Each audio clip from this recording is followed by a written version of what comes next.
We are live. All We are right, live let me see. Yes, we are live. We are in the building, y'all. We are in the building. in the Uh, house. we're in the house, man. And of course, who's in the house? Pekka, my Thank man. you. And Marcos, Who's part of this fiendish mafia? Getting things done. yeah, Anything in crypto, um, blockchain, and also AI too. So who isn't? this is a good. This is good. Good. Awesome. All right. Okay. We're just gonna make sure. They got everything all fine and dandy. And yeah, all right, all Yeah, right, all your videos right. will be stuck. First, Marcos say your videos will be stuck, at least to me. it's fine to me. I think it's just, internet Okay, buffering, but I can see you clear. So, right. Okay, good. um, all right. So yeah, great to have, great to be here. Man, Becca, I wanted to, get you here on HumanAIx because we're all about bringing, incentivizing human contribution to AI development. We're Hmm. all about decentralized AI. We want to push this narrative out there. And Pekka, I know you've been around the block. You've been through like Web zero, Web one, Web two, now Web Yeah. three. I mean, Hmm. yo. So I mean, you've seen this whole spectrum, and of course, AI is not something new or whatever. Everyone's on the hype or whatever. But this has been there's lots of research going on, lots of papers, really boring papers, by the way, Becca. So, but we get to see some implementation, some really good implementation of AI.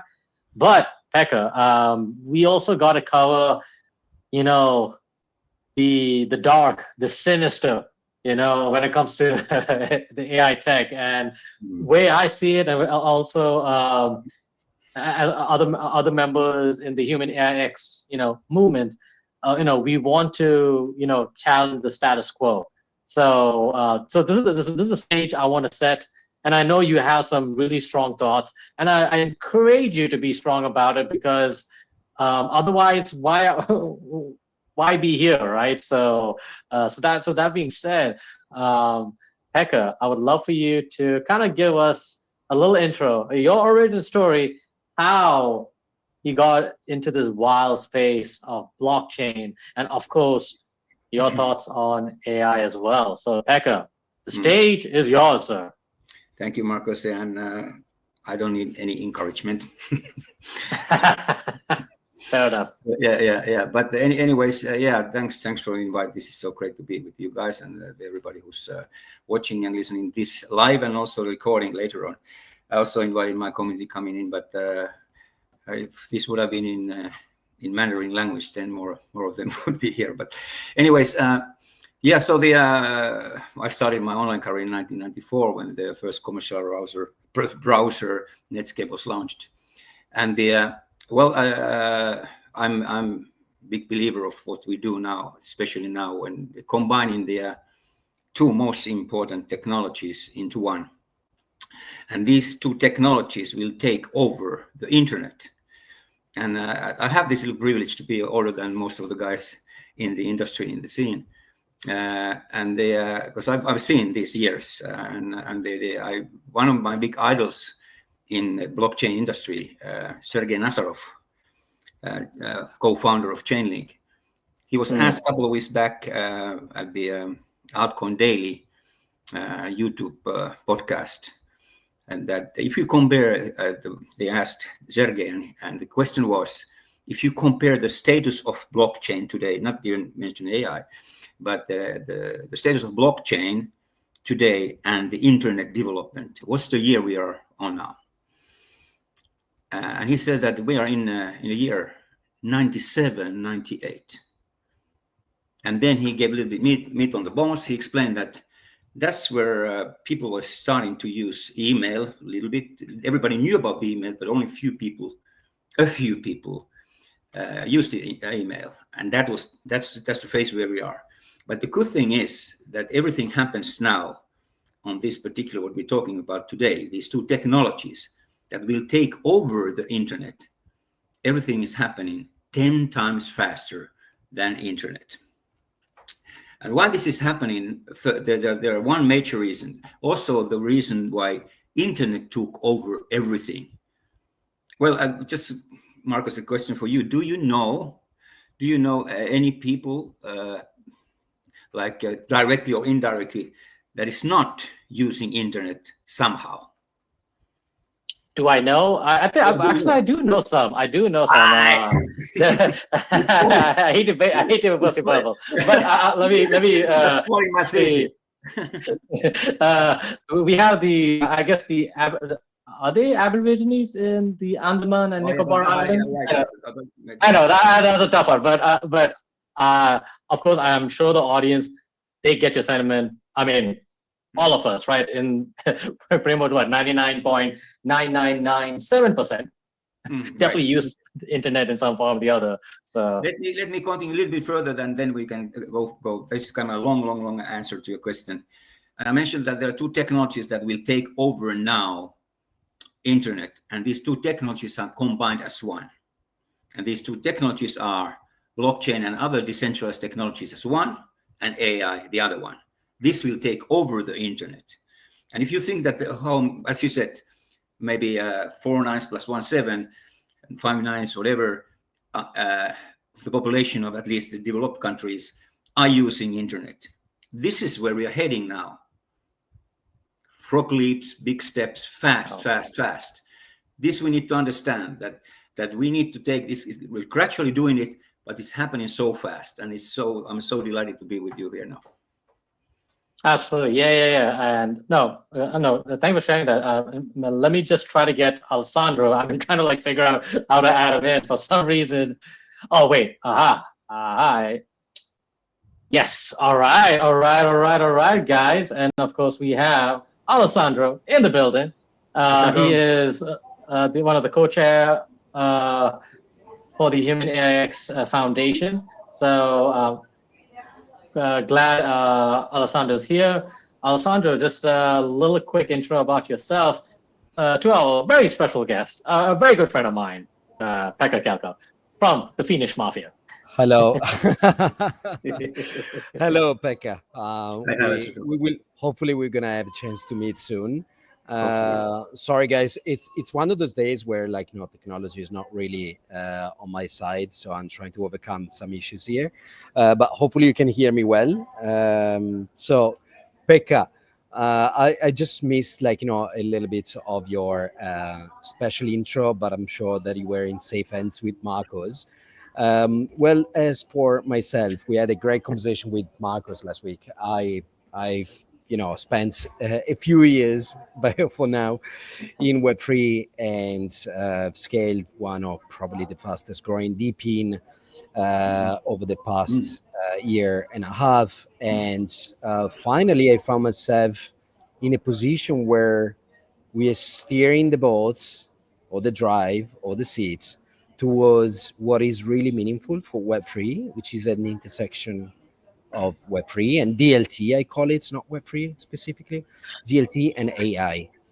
And this is something that is quite dear to me because, as I mentioned to you, Pekka, the past few years was scaling fast, DePIN for actually to allow actually AI at the edge, so running effectively on a decentralized infrastructure. But the problem that I've seen, even speaking to big DePIN projects, layer ones, is that every project is really siloed and very kind of working in an echo chamber.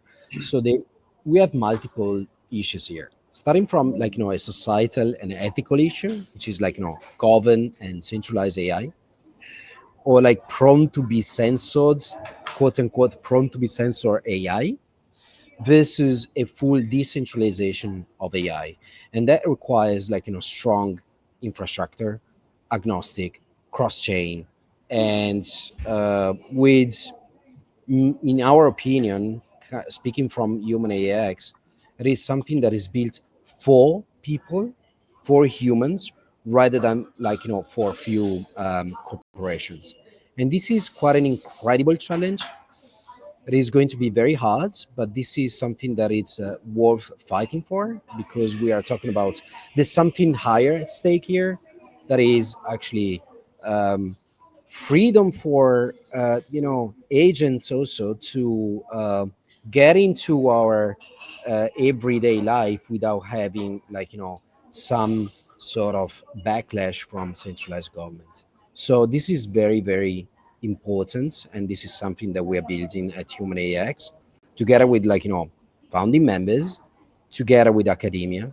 We are already working with some universities, and the more we are opening the door, to my surprise, academia is actually quite not keen to explore, but I would say they're already present in all the issues presenting or being presented by centralized AI versus the opportunities that we give back to society from decentralized AI. And this is quite impressive in my opinion, because a lot of researchers are hopping into the decentralized AI opportunities as they present themselves. All right. No, also, hey, thanks for sharing that. I would love to. I love to connect to actually, the reason why I brought Pekka. I'm glad you brought up, what do you say, academia. They're still early when it comes to decentralization. It's almost like being in a finance class 20 years ago, where you have, professors and your other classmates talking about stocks, cash flow, life insurance, or derivatives, and you're this quirky kid talking about Bitcoin. So I feel like decentralized AI is sort of like that. I would say from a cultural or systemic shift, decentralized AI is similar to that, to Bitcoin. So I wanted to kind of like Becca, let's talk about the dangerous monopoly of AI. And I know I know you have a strong voice in that, and I want to amplify that. I want to kind of give us your take on the dangerous monopoly of AI. I mean, we hear the the Googles, the Metas, all that, but I guess I want to go more deeper. So, Pekka, please take us away. Before going into this answer what you asked now, I'd like to say one thing to Alessandro, especially when it comes to Alessandro's last name, Vene. That is a Finnish word from Finland, and it means boat. Okay. So you want everybody to be on boarding on your boat. HumanAIx. All right. All right. It's the lifeboat, right? I'm on board. I'm on board already.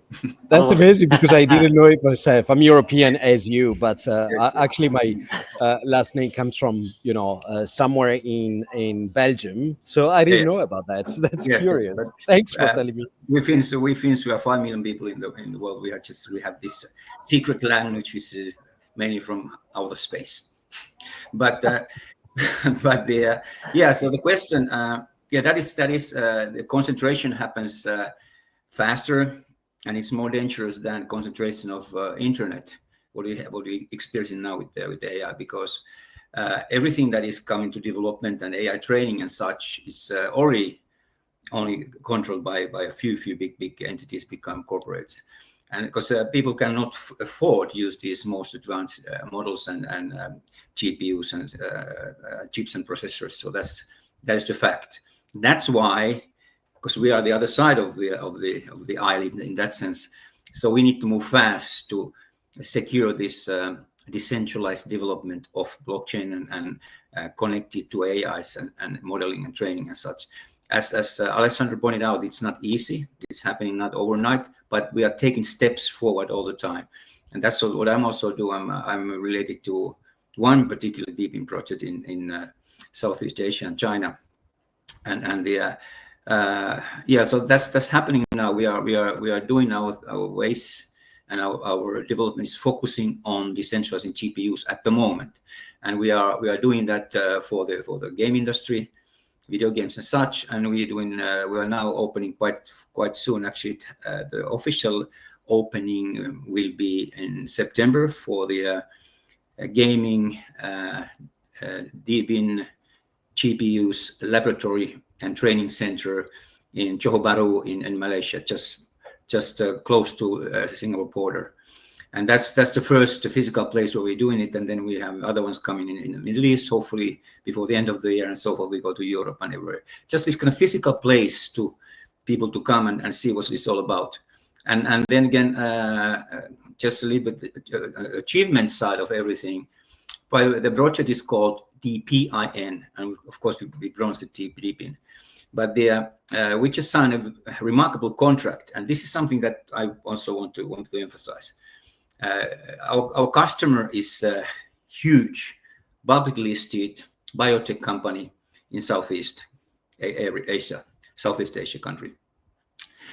Billions of dollars of company, and their AI mechanisms, AI models, what they're using, and the solutions they're using. They got the global award end of last year, not just like their industry, but cross-industry award.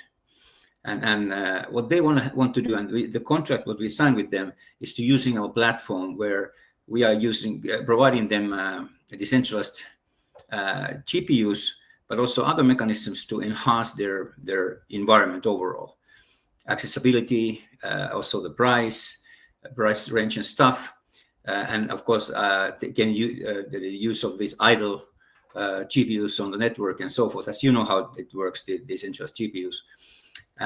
But what we also understood, and that's something that we need to understand. Even though we are focusing on the everyday people joining this triumph and being with us, we need to also give these solutions to big guys, money guys, and we took this route a while ago. And what we're doing now, we are helping them, also the public listed companies and big corporates, to join. So what we are giving them as an opportunity, for example, they are not related to any kind of virtual asset, crypto transactions. It's fiat in, fiat out type of mechanism. But we convert everything, and that's a validation happens on the token and stuff, and decentralization on the procedures on the platform itself. But that's the only way to have these big guys joining us. That's a good example what we're doing.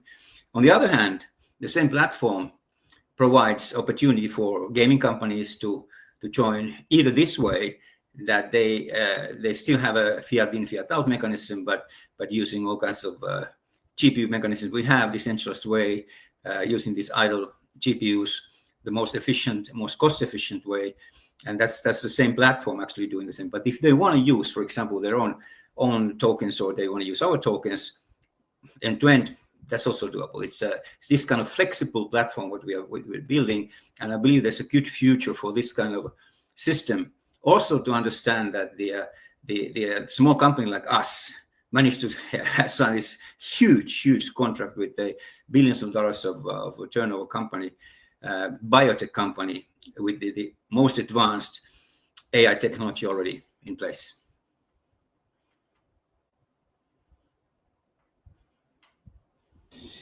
Interesting. I want to chime in onto what you're saying, if Marcos allow me. Go for it. How do you solve, how do you foresee actually the use of, GPU, let's say the idle GPUs that you are basically fetching or getting from users that are being rewarded for sharing their own computational assets? How do you secure, for instance, that the GPU offered by a certain user has enough strength, quality, uptime for the needs of that specific corporation? Because this is one of those issues that, as a DePIN infrastructure, I suppose you need to overcome. Plus, not to mention latency and proximity of these resources. Because if you have a biotech, let's say in India, that requires computational resources, but your let's say source of GPU is mainly scattered, let's say in Australia, there is kind of a latency gap here that you kind of need to face. I know that this is I don't want to dive into the technicality per se, but this is one of those infrastructure issues that pick up rightly actually brought up with the underlying opportunities, of course. But this is something that we in the space have been facing for quite some time. And that is actually, just to attach to what you're saying, this is what we are building as HumanAIx Foundation. So bringing all together different parties, different partners, like it could be you, it is I.net or others that are providing computational resources. But on top, different layers, like data validation layer. On top of that, actually underneath, there is a storage layer. Because if you are able to provide, quote unquote, an operative system ready to be used and open and engaged, then more likely more people, builders, and corporation might be interested in a kind of a full stack ready-made and open to, build their very own AI solutions at the edge, and with some kind of light model that are able to run at the edge, because of course that implies also like the power and resource consumption is quite hefty, as you know. So those are all factors that might need to be taken into account when scaling a project. So do I take it from here? Okay. Yes. Alessandro, you nailed it. And of course, what I painted to you guys is a little bit commercial information, because of course the end game will be that you can use your any device resources on decentralized manner, CPUs, GPUs, whatever, and just advertise that on a network, and people can use it, and you earn some little tokens on it, and that's it. That's the end game. But all kinds of latency problems and gaming world and stuff. That's why I believe that what we have is more like, there's a new term that I just learned not so many days ago. It's CDBIN, which is centralized, decentralized physical infrastructure network. Like CDFI, you remember those crazy days when we had these not so successful companies. but this is kind of cloud infrastructure more than anything else. And then if you go from that we're not talking private blockchains. We're still the idea is to implement everything on the public chains, DLT and public chain DLTs. So that's the starting point. But then when the development goes further and more efficient, we take this latency. Well, having the Australia idle GPUs available for guys in the Middle East, that's take a little while. But we need to understand that we already today we need to provide commercial solutions, and that is the route we decided to take a little while ago. And that's why we are decentralization. By the way, when I joined the industry some 9 years ago, and quite soon I started to understand that this decentralization is a process.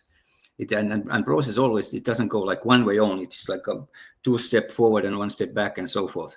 And that's where we are now. So we are decentralizing so many things, but we need to test, and we need to prove, and we need to fail, and we need to be successful again. And this is what we're doing now when it comes to decentralization. But we will be there. And Alessandro, I'm not sure if you heard my opening speech when I said that one of my heroes in the industry, co-founder of Chainlink, Sergey Nazarov, was asked. I'm repeating to the audience now the same thing, but that if he was asked in Altcoin Daily YouTube podcast, what is if you compare now the blockchain technology as such to a year of the internet, where are we today? And his answer was that we are in the year 97, 98, so very early phase.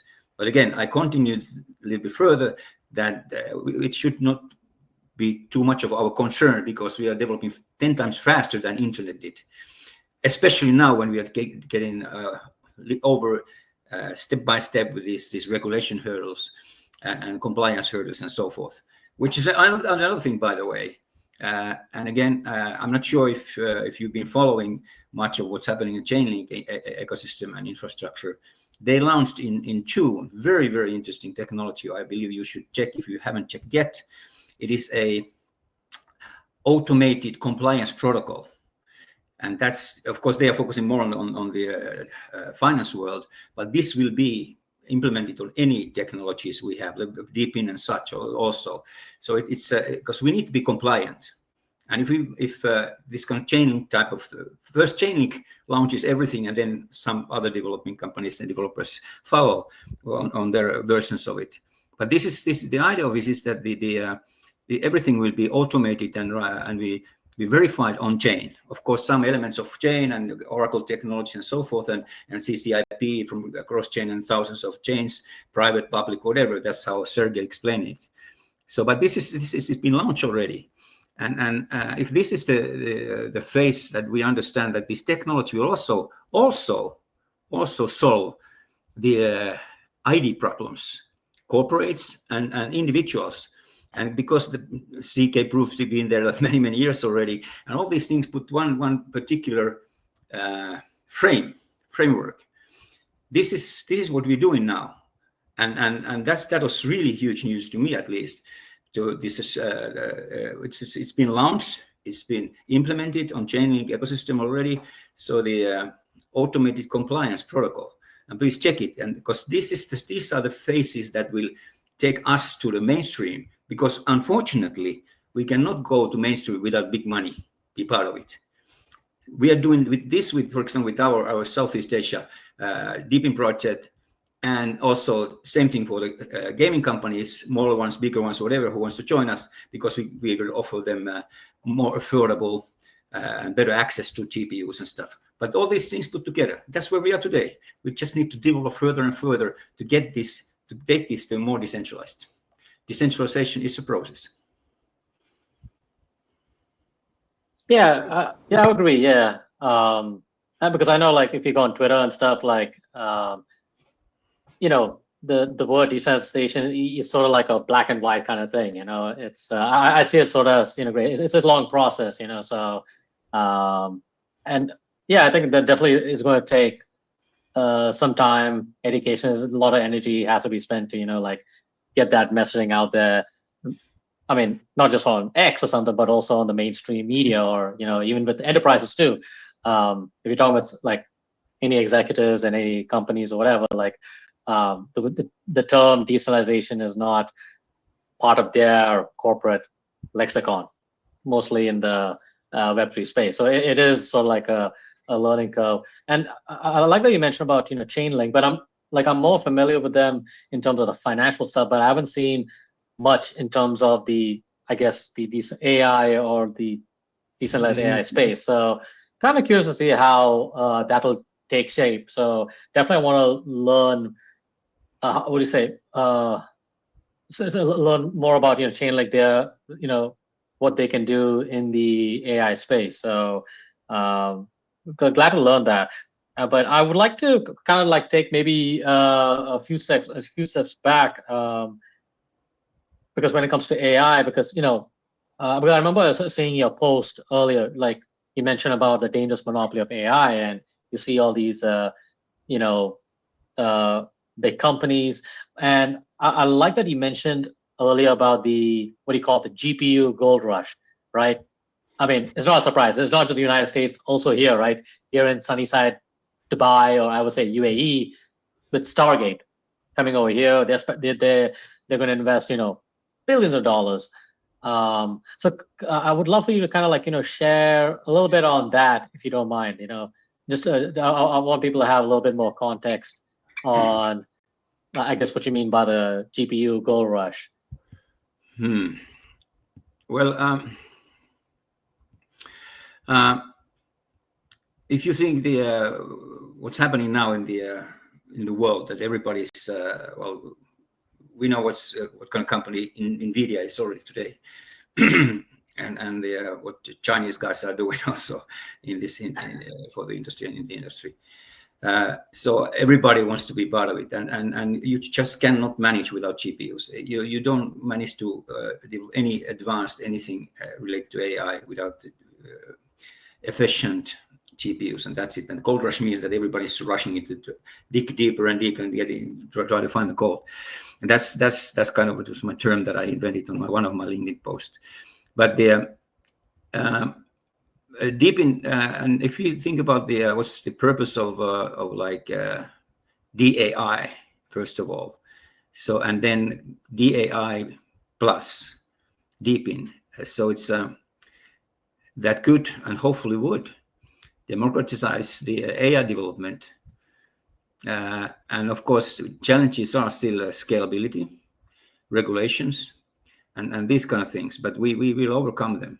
But that's my kind of 2 cents explaining what I meant about the GPU cold rush. Everybody needs it. Everybody rushing it. And by the way, as Alessandro pointed out already, and it's a huge goal for HumanAIx and for everybody, also for us, even if we have a little bit different route, because we need to be a little bit commercialized today. So we want this to be for everybody, small companies, small developers, teams, individuals, even to get the access to advanced GPUs, advanced environments. And that you don't need to have tens of millions of dollars to establish, hundreds of millions of dollars. By the way, one YouTube short published by Elon Musk, he said that you need to have $2 million even if you want to be anything serious developing AI today. So $200 million, right? So if you are there today, we need to take that number to $2. so that's our aim. But again, we need to. That's the thing. The gold rush means that everybody wants to go there. It wants to be there. It wants to develop it, and there's so many good teams now with huge skill sets and can do anything, but they cannot afford. So that's something that we try to do our best to make this accessible and to be affordable enough for everybody to join, using it, developing on it, and stuff. Alessandro, please go ahead. I'm sure you have. It's an interesting take, actually, because it boils down actually to, you probably heard the term rare earth.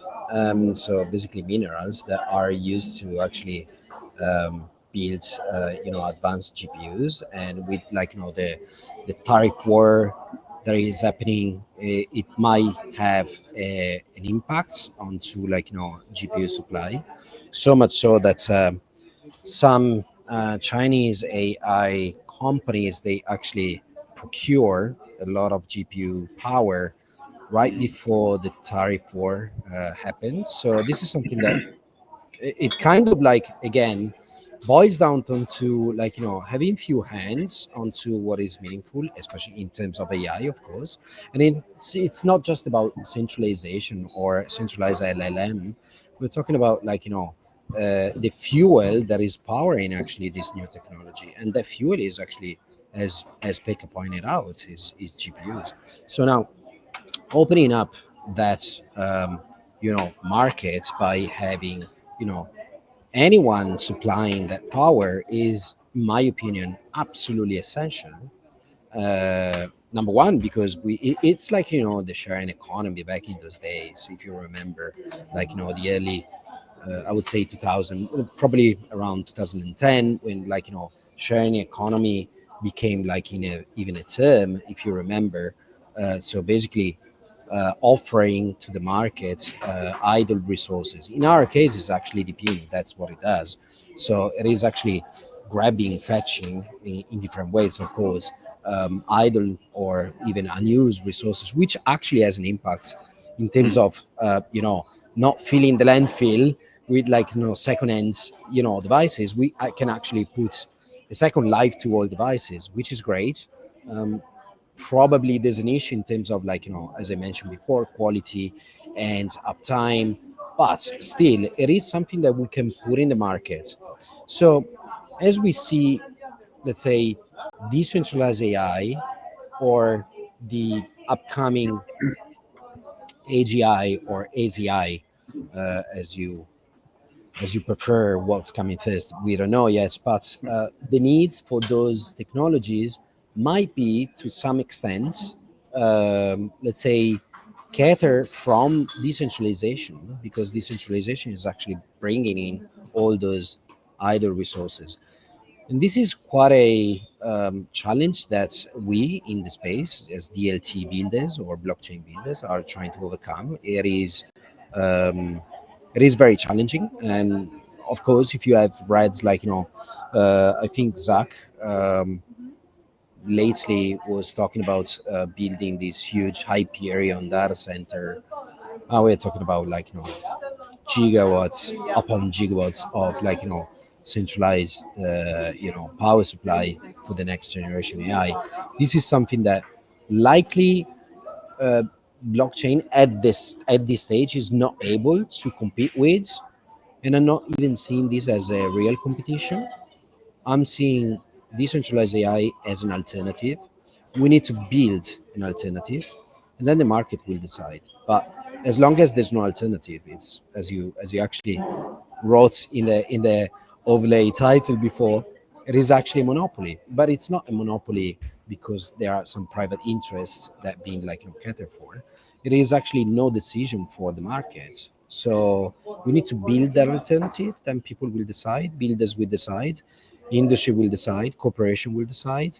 They will decide whether they want to have their private data sets into a centralized train a centralized LLM, or maybe having their private data set being hosted on a decentralized storage, decentralized data validated, and with decentralized GPU training a decentralized LLM. It's as I said, it's actually a question that we cannot answer. We're just providing and building a solution for that, hopefully soon to come question. Very interesting. Let's take a little bit story of the internet, because that's also kind of foundation of everything we do. And if you think that the everybody, like governments, big corporates, whatever, everybody would have understood what this, what Google and the Amazon and these guys understood, that what they can do with our data, how they can monetize our data and become the richest companies, corporates, and most powerful ones in the world, because they control practically everything, because they control the data. If everybody, governments, everybody would have understood that time, hey, we don't let this happen. We want to be part of the game. We want to have something else. And by the way, that was the idea of the internet, first place, to be an open ecosystem for everybody to communicate freely and making money and whatever. But then a few guys understood, hey, we can steal what these guys are all about. Their personal data, their communication data, and we can monetize it and sell it to other people, and then make an advertisement, the mechanisms on top of everything. So that was if that's the phase where we are today. That's why I believe that there's a big demand from the biggest money in the world not to this to happen the second time, because they couldn't be on top of the first phase. And that's also, I believe that everybody at some level, everybody is supporting decentralization, not to make this, because this is much bigger opportunity, money-making opportunity than internet is, and was, and still is. This combining these two technologies, blockchain and AI, as one ecosystem, that's much more powerful than the internet is and was. So I believe there's certain drivers to make this happen in the way we're doing it. But again, we know that everybody wants to be in control. Everybody wants to love what they can be in the decision makers and so forth, governments and central banks and even big corporates. But some level of decentralization will also be with these guys. And that's why, for example, we want to do our best to give an option for everybody. And the end game should be like what the DAI, decentralized AI, it should combine the blockchain and decentralized technologies and AI to create transparent, trustless, and user-controlled systems, period. So that's the end game of what this should be. And how to get there, that is really this kind of decentralized and user-controlled systems. Technology is there already, and in principle. But then more efficient, the latency problems or whatever we have today, and other performance problems or challenges So, but that's the end game. We want this to be user-controlled systems. Internet was supposed to be like this, but now we have these forces also to support at a certain level this kind of development that we don't. This cannot be taken over by only a couple of companies in the world. Like this seems like it. Like this same guys who took over the internet are now putting the billions of dollars and tens of billions, trillions of dollars to get the big portion of what's happening there. There was this big rumor, by the way, that Meta was offering the OpenAI developers to join them. Like everybody who wanted to join them, they got the signing fee of $100 million. Yeah. That was a rumor, as you know, a couple of weeks back. back. Yeah. I think that happened like what, two weeks. Join us, and I will give you $100 million to start with. So to be accurate, Pekka was 200. Okay. But wow. Just to put in the context as to ridiculous. But they want to control this. And that's why what we are doing, what HumanAIx and what we are doing is so important. And everybody needs to understand the goal, what we have. But we need to do it gradually. Some people are. Also, please talk about the control side. I know that's a very important point. That is actually, Pekka mentioned something that is not many people know. The first iteration of internet was built completely free, ungated, free to anyone. And it reminds me of what you said, actually, from the founder of Chainlink, which where are we technology-wise? I would actually I disagree with that in terms of technology. I agree in terms of ethical and societal and let's say to the very core foundation of internet itself. That's where we are, and that's where we should stay. By the way, technology can advance, but ethically we need to, in my opinion, roll back to what internet, let's say public internet, was built for. Yes. As like a communication between humans and providing a set of technology and protocols that were allowing this to happen, but completely free. And the second iteration of internet, to me, it's still kind of a mystery, because we had extremely smart people monetizing on free knowledge, and that also reminds me at my time when I was at the European Commission, where I talking about the third iteration of internet, which was web semantic, and we had like this: are we even allowed to use this kind of knowledge? We used to call them knowledge management systems, right? And build semantic on top of those, and we're questioning ourselves whether that was legitimate. They were niche, and we're talking about like health, let's say. Areas where we wanted to use not medical data, not patients' data, but medical data, medical knowledge, to actually create intelligent systems that were able to sort of prevent some, let's say, disease or cater for the best practices for certain disease. Now, we were questioning that was in the early 2000s, whilst on the other side of the ocean, people were absolutely I can't use that language, but giving no 2 cents to actually using and scraping that data, using the data back in those days. What we are seeing now, it's exactly the same business and economy that is happening in AI, just using the different technology, but exactly the same units economy that is happening as we talk.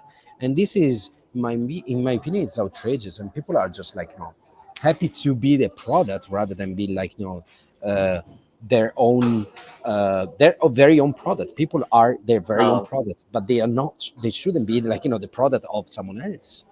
Anyway, this is a very long story, but this is how this is happening. This is why it's happening, because we are using exactly the same Web2 sort of underlying economy adapted to another baby child that is very easy to use, and it's very easy to being somehow giving allowing us to give all the data, all of our questions, and unfortunately even our concerns and life concerns, delegating basically very easy to use systems to give us, some life advice, which is quite concerning, in my opinion. There was like, I don't know if you came across, Pekka and Marcos, this conversation between the OpenAI founder, not saying his name, and a journalist that was asking, what is going to happen to our, to our children when they are asking questions, live questions to um, ChatGPT? And basically, he said this is already happening.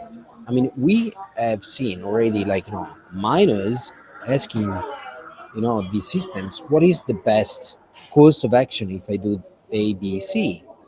What is going to be my future Ah, if I take these decisions now?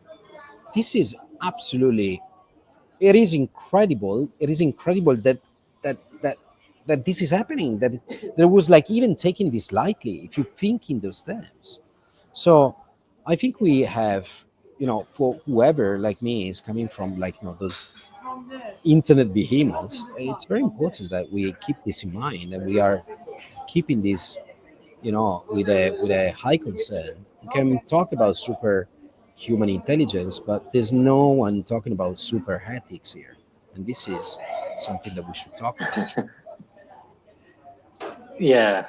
Oh, now I'm glad you brought up like you know with OpenAI, also like you know unnecessary, I guess, like access to kids, so minors, and also you brought up also like medical data too, because like even before this AI stuff or whatever, like um, I mean there was a lot of information that's pretty much it's open out there, and there are, what do you call it, like your typical data brokers. They collect a lot of information, and sometimes like it's almost to a point that they know you more than you know yourself. It's kind of one of that. It's a scary. I mean, it is a scary thought, because like, and people are so excited about AGI, or I keep forgetting the full term, general intelligence. But you know it's seldom people do talk about the ethical side of things when it comes to uh, you know AI, and all these systems. So Well, Becca, oh sorry, no, please no, share your thoughts. Marcos, just to chime in, regulators have completely missed the train in actually, talking about ethical regulations for Web Wait, two regulators are not talking about it? algorithms. What a shocker. They took 10 Sorry, years actually to realize, like, I'm talking about Australia. I don't want to, detour from a topic to another, but Should. just to Yeah. give you an angle here, regulators took 10 years to get into the first regulation over minor usage for social media. This is happening in Australia. They took more than 10 years, 15 years. How long do you think it's going to take for regulators, for governments, or for society to actually say, "Oh, Jesus, that's gone too far," and it's already happening? It took 10, 15 years to understand the damage on some parts of the society of social media. I'm not blaming social media; they're a great thing, but Sure. Agreed. they've Yeah. been completely overused. They absolutely crossed the line with the algorithm dopamine, as you know. Now, and this is happening Totally. as we talk for AI. How long this is gonna take? That's why I'm saying we need a sounding board from the society side, not from, like, corporations and governments. It's this, because once the corporations are paying taxes, and I'm not opening the door, but once the corporations are paying taxes, governments are like closing an eye, as you know. So this is Yeah. more than a concern. Again, it brings me back to Internet 1.0, what we do in DLT, and this is exactly the ultimate goal, in my opinion. People need to get their own data back. People need to be aware of what they're doing. Agreed with you on that. Yeah. Pekka, please share your thoughts. I think that's Right. First of all, I believe we should be, and we are, we three, at least on this panel, we are concerned with all the right and good reasons what's happening already today and what's available today, not to mention next week and not, but maybe even tomorrow. We don't know if it's happening so fast. But also there were interesting news coming out now from the biggest public listed companies in the US, which is related to AI, by the way. Tesla didn't do so well. They lost some the profit and even the turnover was less than the year before. But then Google, 26% more profit than a year ago. And the simple sentence was, oh, wow, because of AI. So if you think this what's happening today, so they are starting to control this thing. And Alessandro, as you pointed out, this is something that we do. And again, what I said a little while ago, I don't believe that even governments, central banks don't want this to happen, that only a few guys.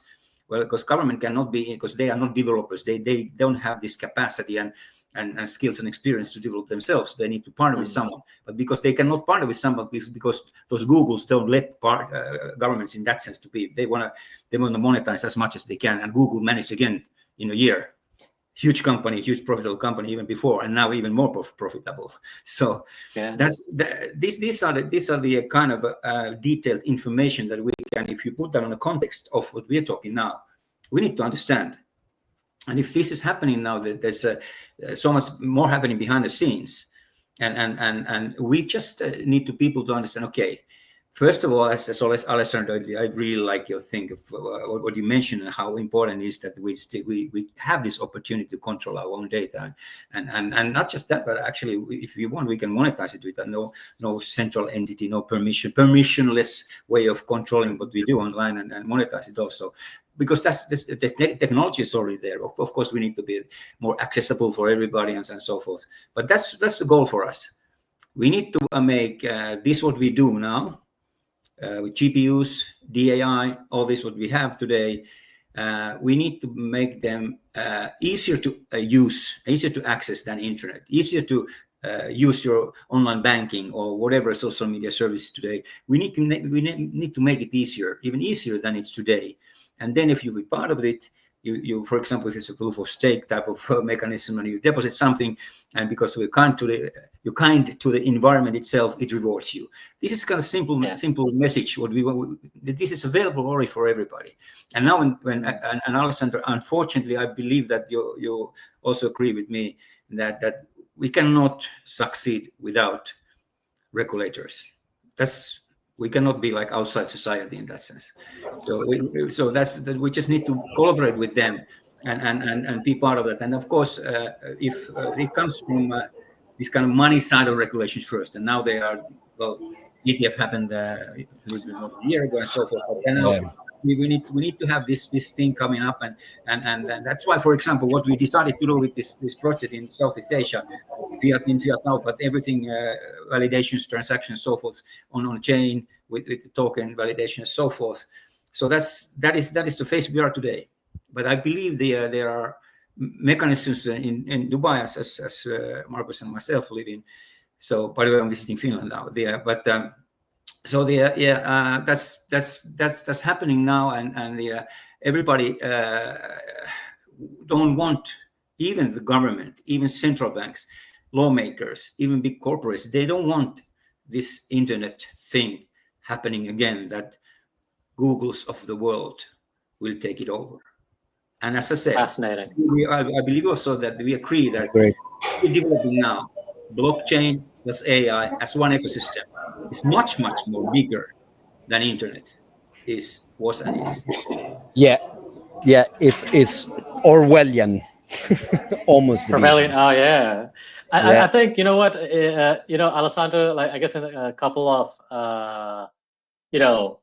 interviews or series or whatever, I think we're going to be mentioning the word Orwellian quite a bit.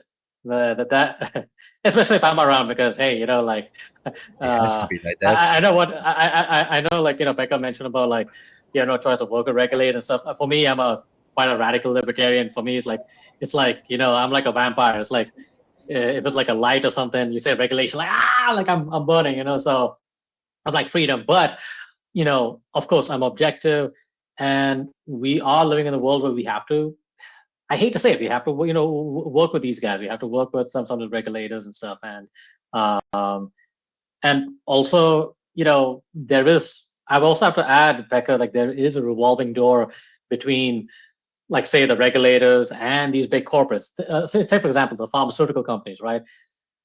How many stories we have seen where some of these top executives and some of these pharmaceutical companies have joined the EPA or the FDA? I'm just giving some American context, but I'm pretty sure it applies to other countries as well. So, but the US, they do it at a whole nother steroid level. So, just want to mention that. But I guess in some way, maybe there is a decentralized way we can sort of change the narrative, not from a tech side, but from a, how do you say it, from a cultural, social movement. So I don't know. Any thoughts on that, guys? Am I just talking a bunch of craziness? So No, it's actually a whole combination of things. Of course, if you put them together, it's the right context that we're working with.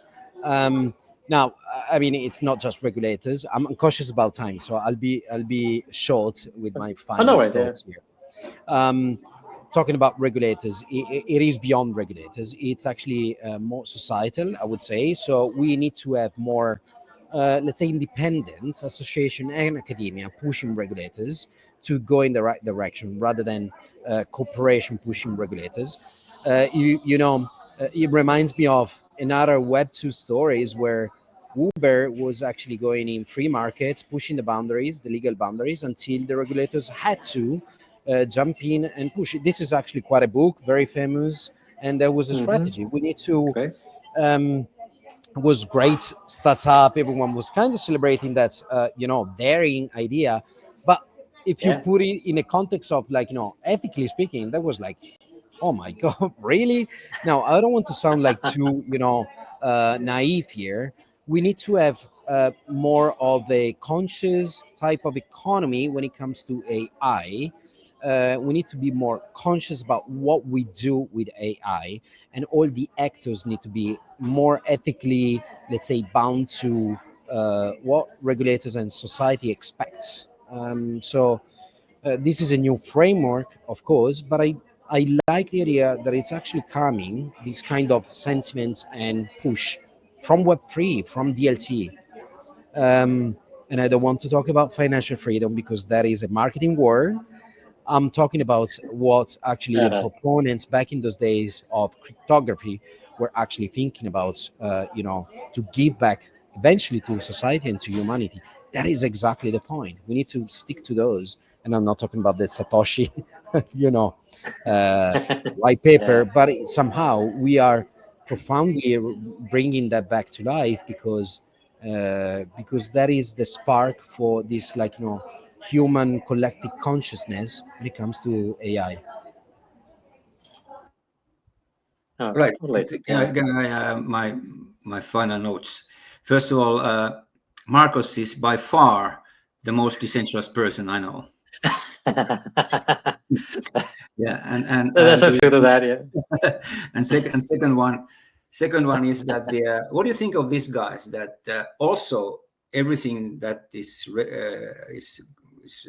compliances and the regulatory whatever procedures, if they will be on chain, and that's why I recommend you guys to check the automated compliance protocol from Chainlink, because there's a decentralized ID, there's all these kind of things in place, and that's something that of course I don't know how many years it will take, because even the technology is there, it will be approved like the lawmakers and regulators. But that's something that I believe that this is something that let's if it's not running on chain, it's off chain.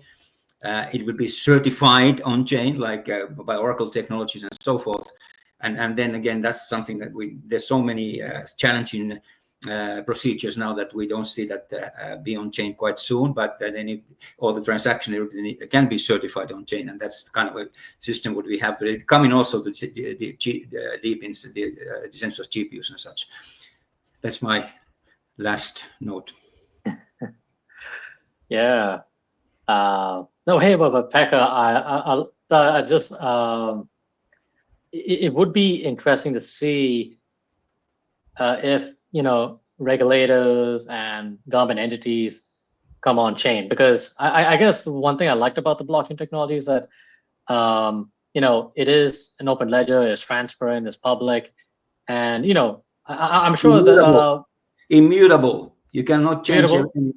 That's most important. If you have like whatever compliance that is, and that's on chain, it is there. You need to have another version of it. You cannot walk back those decisions. And there's no human element on if you meet what's written on a smart contract, you're compliant. There's no human view on it. There's no authority can say, okay, no, you're wrong color or you're wrong age or whatever. You're not gonna make it. If it's on chain and it's a smart contract, will control these things. That's beautiful thought.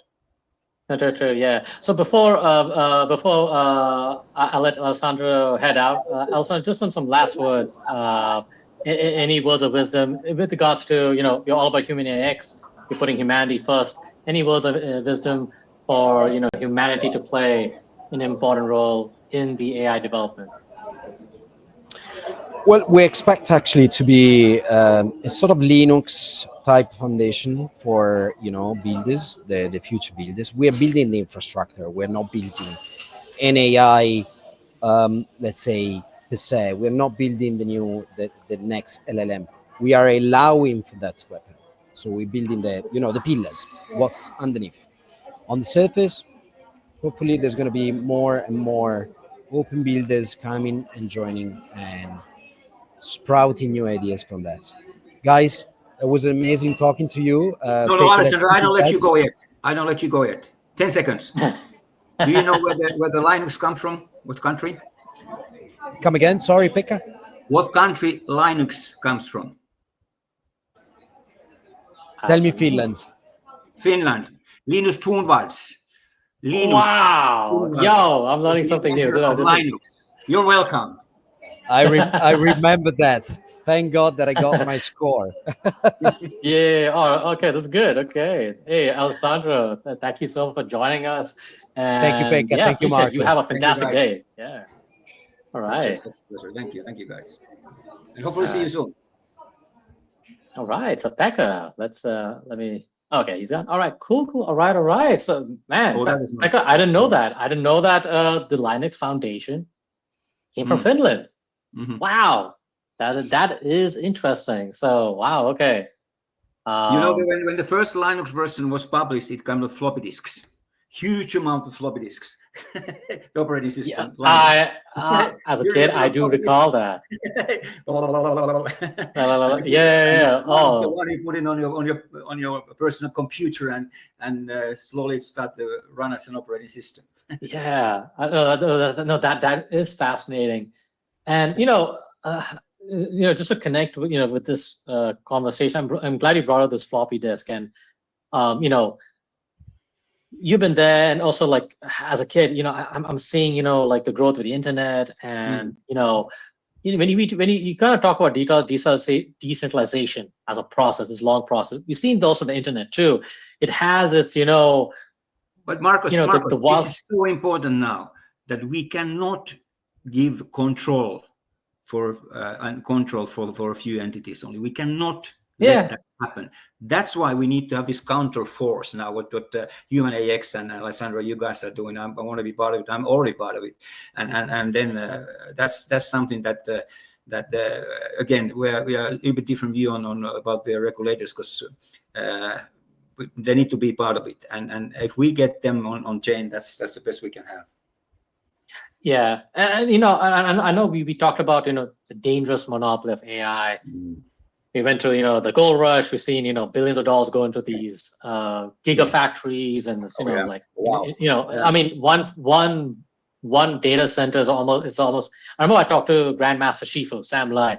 So he's part of this company that builds some of the stuff. It's like minimum $60 billion. Where is Sam now? Where is he based now? He's in Taiwan, so he's. I can't remember the name slips my mind, but definitely want to bring him in and also bring you in, because he is actually working for a well-known company in Taiwan building these $60 billion data centers. So minimum. So I mean, like that's a whole other thing. So you're seeing the centralization, you're seeing billions of dollars, getting in and stuff, and this is the clarion call that and I'm glad you're refusing to accept the status quo. You're refusing to accept that, and you believe that you want to make it open, you want to make it democratic, you want to make it, how do you say, the ownership for many. Everyone can play a part. It doesn't have to be the zero-sum game, and part of this sort of this elite or whatever, where you have the secret sort of revolving door between very few big tech and government. And the good news, and I'm glad, and also you share the good news too. This is not like we're not going to be negative Nancy's here. Where the good news, what you also shared earlier, is that we have the technology. There are good Web3 companies who are bringing value to the AI value chain. Yes. In storage, in validation, data, definitely for sure, and also compute too, right? So, and I think anyone can participate. And I think a very good point you mentioned too is that we want to make it easier for regular people, regular Joes and Janes, from America to our friends in Southeast Asia, but also to the African continent too, which I personally believe has been ignored for some time. But there is real talent, and to make the user experience great, permissionless, and I think it's also a great way for people to contribute. And because they're contributing, you should also get rewarded too. I think that's also something.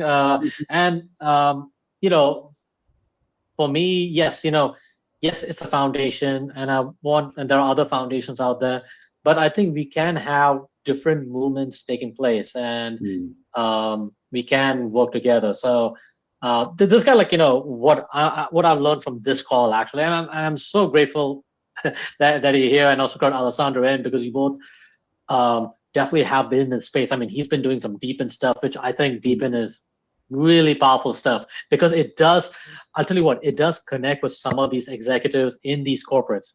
Yes. Right? Like, is visual, sort of kind of makes sense, all right, and there is a profit angle, but it doesn't have to be, again, a zero-sum game. It's a win-win-win situation too. So I think there is a place for everybody, for lots of people to, have a piece of the pie. So I think it's I know, very cliche to say it's a revolution, but I think you're right to mention about working with governments as best as possible. And you, as an educator, I know you are trying to educate these guys, and not to agree exactly, but not to agree with them. Collaborate with them, educate with them, let them understand the benefits of decentralization, because that's also benefiting them. So that we need to understand this. So we need to let them to understand this. So that's by the way, that's why Chainlink, whatever you guys may think about it, they're having a contract with Swift and stuff. It's not so great, anyways, they Chainlink understood quite early years already that we need to take the TradFi to on-chain. TradFi on-chain needs to happen. And also technology. First of all, there is Oracle technology to verify the transaction chain and stuff, and then they had a CCIP that get cross chain, and not just the value of the transaction, but also some other content on transaction can be included on the CCIP and so forth. And now they have this amazing when it will be fully executed. The automated compliance protocol that they launched in June. So. Interesting, and I want to agree in the middle when you mention about getting them on chain, and especially with government entities and stuff. So for me, I've been more of I would say a privacy maximalist, because I do care about financial privacy. So you're doing right. But I would also want to add that with governments, can agree with you 100% now. But if you think that everything will be agreed off-chain, whatever there is, and that decision, compliance, whatever regulations will put on chain, there's a democratic way of executing it. So it doesn't matter what your color, where you come from, what is it. If you comply, you comply, and that's it. And now it's a different ballgame. If the decision maker, whatever government position this person or the persons are, they decide, okay, we don't like you, you're not compliant. So, and that's the reality we are today. But if everything is on smart contract, that's a huge thing. And then the privacy. Zero knowledge technology is coming already. So we have this, and that's the technology is so advanced already compared to implementation. So that's and I mean, the compliant implementation, regulated implementation. The technology exists already. So much ZK proofs and stuff in the markets already. Yeah. But that's all these put together. I believe that is the society we want to be part of it. We want to be not like any personal decision of are you good or bad, what you, and then all kinds of whatever privacy there will be and stuff. But so that's the that's what I believe that we are aiming to do this, and then that's okay. HumanAIx is a huge foundation, and I'm happy to. I'm already joining you guys on there. I believe I need to apply to be part of it on your website. So. No, sure. Yeah, no. I just want to definitely agree with definitely familiar with a lot of zero knowledge proof. Like some of the implementation, but like Monero, Zcash, and the others too. But I guess just to go back to some of the government entities or regular entities and stuff, like I'm open to the idea that these guys need to be on chain. They need to be open, because I believe that it does bring transparency, but it also brings trust with the public. I think that is something needed, because currently, look around what's happening in the West. Things are going crazy, like in India and other places too, and I think especially when you're talking about public funds and stuff, where it is going, and I think getting some of that information on chain, and because there has to be some sort of responsibility too, and I think this is public trust has been almost gone to the gutter. So I think this is where this is one thing I like about public blockchains, because the openness and transparency, and which is needed, because this is where there's also this lack of information arbitrage. So only 6 months later you find out the Lehman Brothers, for example, they were running on smoke.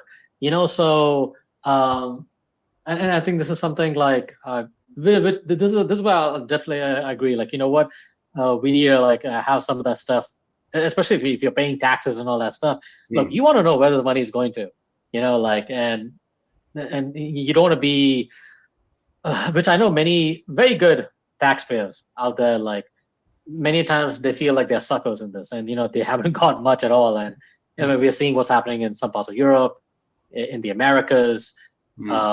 Now we also many parts of Africa, and also think about some of the charity funds.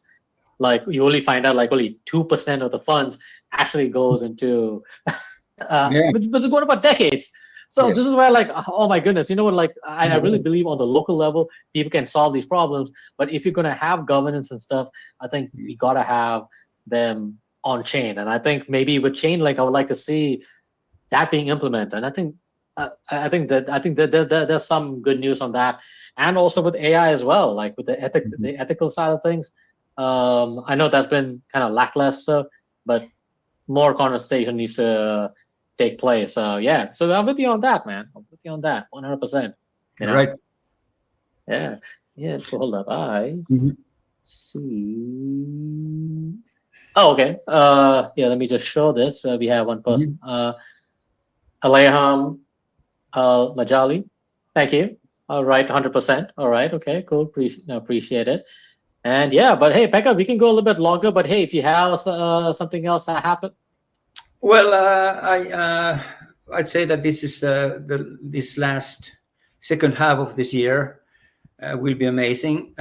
First of all, welcome to Dubai, everybody. I'm now visiting my home country, Finland. I'll be latest in the beginning of September back there, and then everything starts to happen again after the huge holiday, well-deserved holiday month, at least here in Europe. Yeah, so it's going to be great. There's so much development, so much implementation, so much collaboration, and Dubai is one of the places to be actually when it comes to this industry. And then again, because I'm quite much focusing on Southeast Asia, so much happening there also. But we are doing first implementations in Southeast Asia, as I mentioned already. Is the SYN biotech lab and the DePIN for them. Fascinating, yeah. Affordable and decentralized, securing the availability of GPUs and get the most best advantage of these idle GPUs and so forth. Even it's not so decentralized yet, but decentralization is a process, as we I believe agreed already. But anyways, that's happening now, and I'm a narrative guy. DePIN definitely, RWAs, and then right. Yes, those things are, and DeFi. By the way, DeFi is everywhere, because even if you go to this DePIN marketplaces, there's DeFi actually on the bottom of it, and then that's true. That's and true. Yeah, DeFi. And I already went way before DeFi summer. I said that we have this narrative. That is the thing that will take this to the mainstream, and that's actually what I still believe. If you think all the benefits that DeFi can give to everybody, that if you want to loan it, in 5 seconds you have it, and so forth, and no questions asked about your whatever your status is, who you related to, or whatever.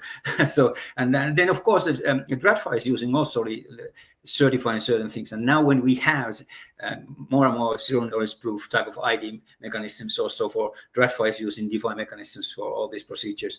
And by the way, one of the things of this automated compliance protocol is that cutting if these big regulators and stuff there, if any kind of compliance checking and stuff, it may take months and months. Now it takes 3 seconds if everything is on smart contract on chain. 3 seconds compared to 3 months. So these are the benefits that's happening already. So yeah, that's kind of my final thought. Awesome. All right. Okay. There's one last one from Leham. He says he prefer Singapore doing well in Web3. Thank you. Thank you. Yes, I'm with you. I love Singapore almost as much as Dubai. But I did enjoy Singapore quite well. It's nice. I've been visiting. I've been in Singapore and close to Singapore this year a few times at least. This year. Yeah, awesome. But hey, before I let you go, before I let you off to doing your great stuff, any words of wisdom for those our focus is trying to bring humanity in the loop, especially the AI loop. Any words of wisdom, any interesting thoughts, for people to, take it in mind and in heart as well too, so, I don't want to be all business all the time, but, there's a reason why we are in this space, because we have a heart for people to really benefit from these great technologies, live better lives, and also have ownership and, power, so, any thoughts on that? Well, I believe I need to repeat myself again a couple of times already on this podcast. I've said it, that we need to understand the huge opportunity what this is bringing to society, bigger than anything else in human history. Because you think that internet was the thing, and everybody's online today. Whatever, when you're toddler, when you know how to do anything on your device, you are online, and then the eldest people in the world. So everything's online. But that is something what we are changing so many good things to better when it comes combining blockchain and decentralized technologies and artificial intelligence as one ecosystem, because then we have all these benefits that we're discussing now. We are getting there. We are not there yet. We have this ownership of our data. We can monetize whatever we do there, because the systems reward us if you want to be part of it. And you can position yourself whatever role you want to be there, part of the node or full node or whatever validator on transactions and stuff. So that is the system what we are bringing to everybody. And when this will be implemented the way, that's also solving the problems of this AI concentration now. So and also the misuse of AI and all these kind of things, because this decentralized mechanisms will also check the if AI is real or not, and fake ones. So all these things are blockchain is doing so much good for the use of AI and also development of AI when it comes to this DePIN, what we are providing. No, thank you for sharing that. I'm glad you talked about, how good, the good use case for, blockchain in the AI space, because many times, I come across some people like they don't see the value of blockchain in the AI space. So, glad to hear that. And also, coming from you. So, I can understand sometimes some people do, I guess, equate, blockchain with not just crypto, but mostly like, I guess, shit coins, I guess. So that's the, but it's never that deep. But also, and I guess also because, blockchain is working behind the scenes. So not many people see the incredible value, how blockchain can help with, verifying data or, securing information or, ensuring that, no information is hidden or whatever. I guess in a permission way, or permissionless way. So, okay. Sorry, I just noticed he made some statement about Dubai and Singapore and Switzerland. These two countries take steps in this world, and I think he meant specific in terms of taxes. Hey, right? I'm one of those guys. Taxation is theft. So, So. I believe that you can make use of your money much better than how you use other parts of the world. So, but to go back to blockchain AI, I think thank you for sharing those thoughts. And yeah, Becca, if people want to learn more about you, they need someone to educate them on Web3 and AI and DePIN. They need someone to kind of go deep and not only just on an academic way, but also connect things. And also in the real world too, there has to be some real applications. How can they connect with you? First of all, my main channel is LinkedIn. I'm trying to learn something to use X also. I'm growing a little bit now there. But those two platforms, if you found me on my name, Pekka and Kelkka, Pekka Kelkka, that you find me on LinkedIn, please connect me there and let's have a chat.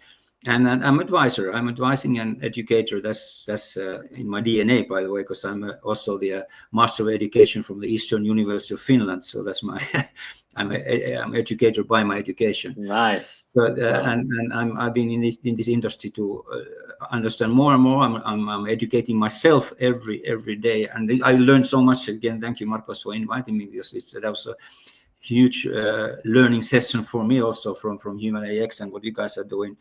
And I'm now digesting everything and putting in, and then again store them somewhere and use this information that you bring to the scene today. But yes, so please, advising project. I'm happy to join if I still have some capacity to, if not immediately, maybe later on a little bit. But I'm happy to. The main purpose of me and possibly Marcos is that we need to introduce this to everybody. That you should join this, because this is a huge opportunity, and you can position yourself in different roles. No permission to ask the term, a permissionless environment, and you don't need to have boss to be part of it, and you can even earn money, and you can be also decentralized autonomous organization. You can be part of decision making. All these kind of things are there, and they're huge opportunities for everybody to enjoy and join. Totally, yeah. Oh, I think just before we head off, just one last question from Aleham. I think he's asking us, which chain is your favorite? Do you have a favorite chain? I have, and there's again. First of all, I come from the enterprise part of the IT technology, enterprise software part of the IT industry, and I came across with the Ethereum white paper early 2016. And I really got the idea. I love the idea of smart contract at that time, and then that's one thing. But most important thing to me is decentralization. And actually Bitcoin is Bitcoin, mother coin, mother chain, totally different, and the best in this particular role, store of value. But when it comes to that you need to, if you think of decentralization, there is only one option. Period. More than 1 million validators compared to other chains like I don't know, for example, well, these big chains, they can have 50 or 150 nodes on the chain, and then there's other that has more than 1 million validators on every transaction. So decentralization, it matters, and that's why, for example, I believe that also everybody who's thinking of the most secure environment, Ethereum there's no outages, not a single second. And there's one hack which was on the DAO, not the chain itself, like very early days. Oh yeah, but no hacks whatsoever, no outages whatsoever. There's no other chain that has this kind of history and this kind of volumes, this kind of everything. Yeah. And decentralization is that matters, and that's why the answer to your question is Ethereum. Yeah, I would say I guess in terms of why I like Ethereum is that I know people would expect me to say Bitcoin, but I found Ethereum to be much more useful. But it also brought more economic freedom to the world in terms of smart contracts, DeFi. I think it's been much more useful. There's a lot of utility as compared to, I mean, I guess I struggle with Bitcoin, especially with the hash walls and stuff. I'm more like a P2P kind of person than big blocker than small. I know that's a whole rabbit hole, but definitely Ethereum. But in terms of chain, if you're talking about, like, again, I'm more like a P2P kind of guy. The financial privacy,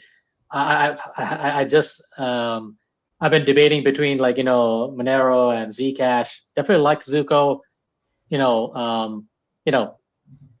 I see sort of like Zcash as kind of like a Bitcoin on privacy rails or something. But I've been a big fan of Monero, like its story, decentralization, and also like how it grew. And I see the history of with the darknets, especially like how the internet came, how it grew, came to the darknets.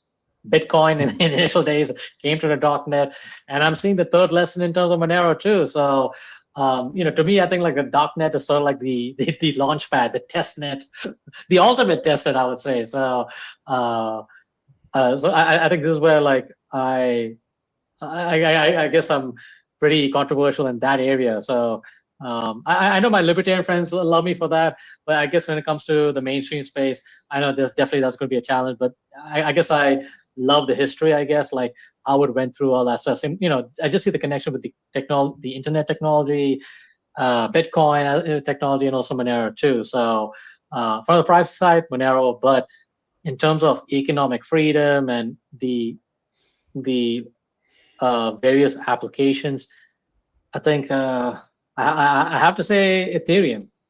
So even though I remember like some of the guys who I know, they talk to Roger Ver too. In terms of more economic freedom, I think Ethereum has done pretty well.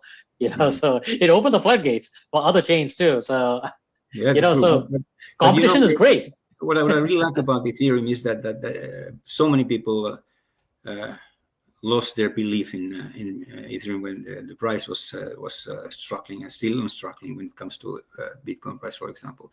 But it's not the price to me. It is what is there all about. So and then Solana, Sui, these kind of things. They are good centralized options. Period. So that's my view on it. And when you compare in the Bitcoin and you compare Ethereum and Bitcoin, it's like apples and oranges. It's Bitcoin is Bitcoin. So and sure. don't try to build the DeFi on Bitcoin. Please don't do that. So it's that's my view on it. So it's the more you say it, I think the more people are going to do it. Wait, I'm going to try harder. I'm going to try DeFi Bitcoin harder. No, please go ahead. You will have your user base. You will have a user base. Definitely, you will have your 10 and 100 users, no problem. but that is and again, what I'm really worried about Bitcoin is the concentration of the ownership now. But that's another thing, and also the mining. Yeah, no, agree. Yeah, totally. Yeah. But hey, no, Becca, hey, thank you so much for your time. Glad we had a little late candid, conversations, and also Alejan for joining, sharing his comments and thoughts.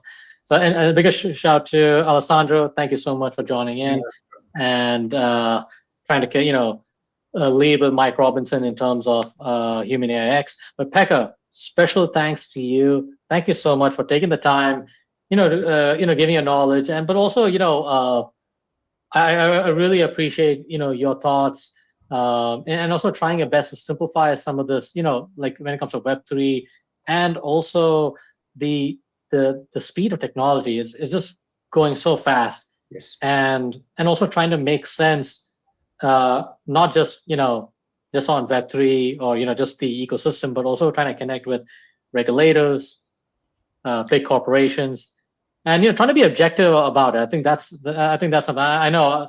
I definitely do see my flaw, trying to be naive and trying to I guess I forgot the terminology, but I also see the case where like trying to be objective, working with these different entities, and hopefully we could provide. Definitely, we do see there's some Web3 solutions out there that is not all about narrative. It is actually solving some problems in the marketplace, which I'm very big into. I think that's things, and of course, and most importantly too, I also love that you also focus on humanity loop. It's not like a cliche conversation, but that we all can have a piece of the action. We don't want the internet to happen again. No.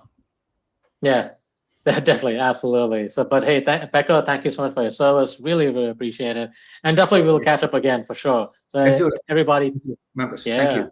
Thank you. Let's catch up soon. Y'all be good. Y'all be safe. We'll talk to you soon. Bye for now, guys. Thanks for everybody. All right. Bam, bam, bam.